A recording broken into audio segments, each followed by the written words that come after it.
Mukhtar Ansari, the notorious mafia don, once reigned supreme over UP's Purvanchal for over 3 decades, gaining clout by committing heinous crimes from murder, illegal coal mining to forcefully cornering government contracts.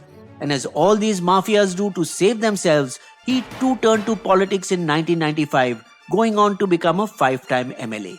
But now, after the 60-year-old's sudden death in jail, which his elder brother Afzal had predicted, perhaps sensing that like Atiq Ahmed was shot while in police custody in April 2023, his brother too would be eliminated. Afzal, the 70-year-old eternal opportunist, is now trying to secure his dead brother's vote bank through conspiracy theories. मेरे भाई मुख्तार को जहर देकर मार दिया गया, इसमें सरकार का हाथ है. Because it was actually Afzal who stayed in the shadows but was the real political brain, planning poll campaigns and fighting legal battles, himself becoming a 5-time MLA and 2-time MP, more successful than his brother Mukhtar, who never made MP. But the secret to Afzal's success was knowing the right time to jump political ships ahead of elections, perhaps inheriting the political acumen from his grandfather, who was president in both Muslim League and Congress pre-independence, or from his Communist Party leader father, but whose principles he broke away from by becoming part of Mukhtar's coal mining mafia, hatching a heinous plan with his brother to kidnap and brutally murder the biggest coal trader back in 1997, and orchestrating BJP MLAs Krishan Anand Rai's revenge killing, with their henchmen spraying Rai and his associates with 500 rounds of bullets. The daring dons remain scot-free for both these open acts of violence, as fearful complainants and eyewitnesses turned hostile.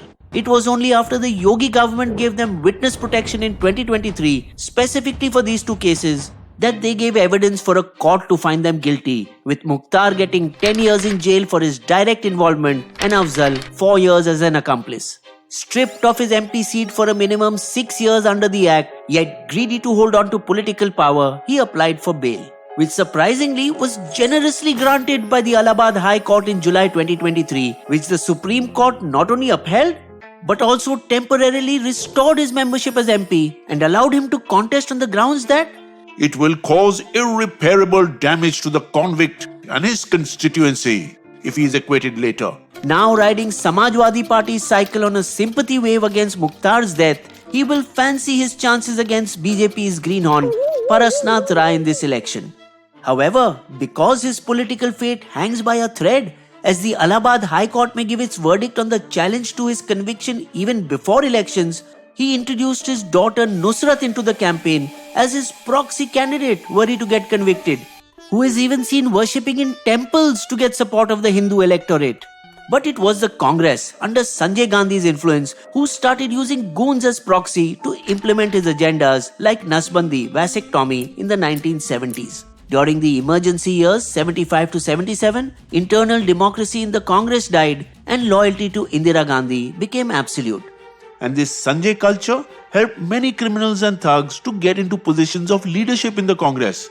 But the real reasons politicians needed gangsters was for booth capturing and bullying weaker sections that would help them get to victory while the criminals could end up in jail.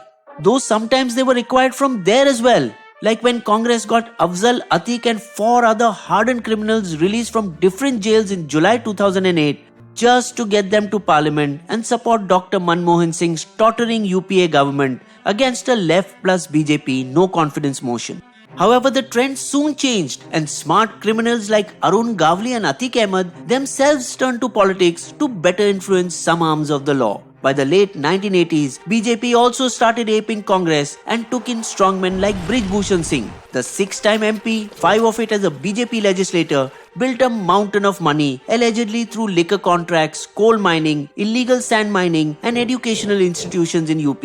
But what made him vastly more powerful was his dominion over the Wrestling Federation, which would have continued had Olympic medalist wrestlers Sakshi Malik and Vinesh Phogat not sat on a dharna and demanded his removal on serious allegations of exploiting poor young female wrestlers in his specially organized wrestling camps, forcing Union Sports Minister Anurag Thakur to remove him as chief of the Wrestling Federation. Though the cunning politico mafia remote controls it via proxy through its newly elected head, and will now also control his MP seat of Kaisarganj via his 28-year-old son Karan Bhushan Singh as the new candidate in the current elections. At one point last year, it seemed that BJP might do away with Brij Bhushan entirely, as they didn't want to antagonize the Jat community to whom the wrestlers belong. But it turned out to be just a trick, as the BJP waited till the first two phases of voting in Western UP, where Jats dominate, ended before announcing his son's candidature, showing perhaps a compromise had already been reached between BJP and Bhushan behind the scenes.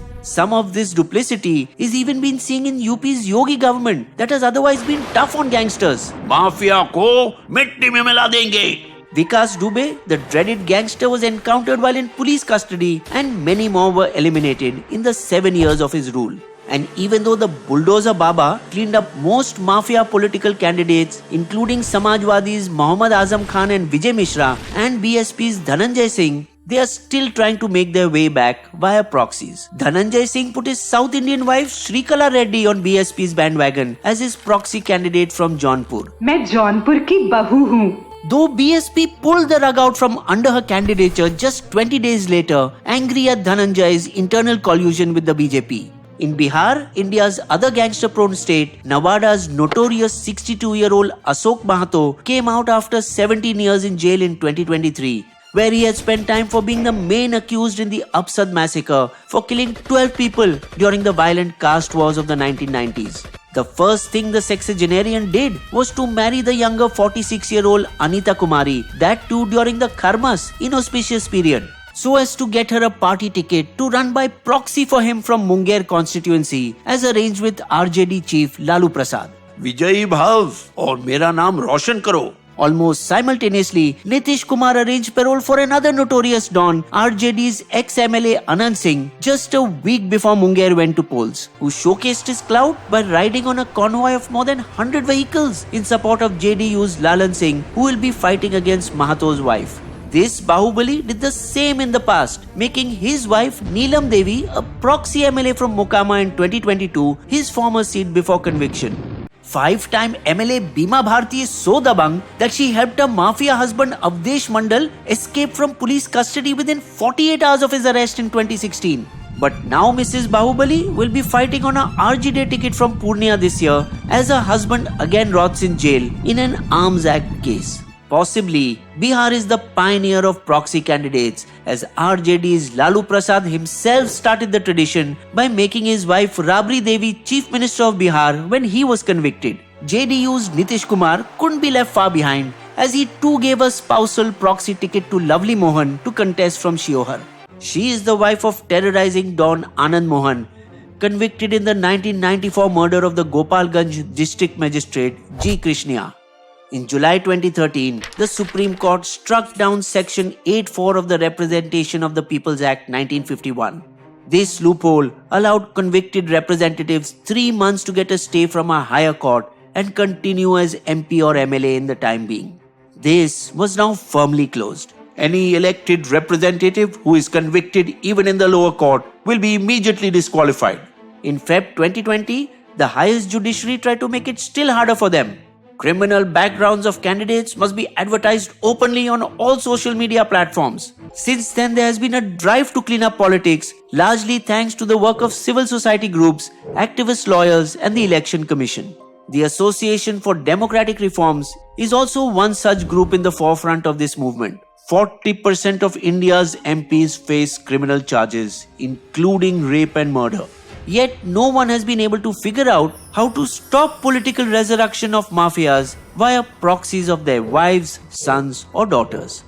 Bizbo's limerick, the mafia don reigns somehow never dies. They come back to power in disguise. Forever kings, they pull the strings until the electorate one day gets wise. You will also find these sources listed in our video description section.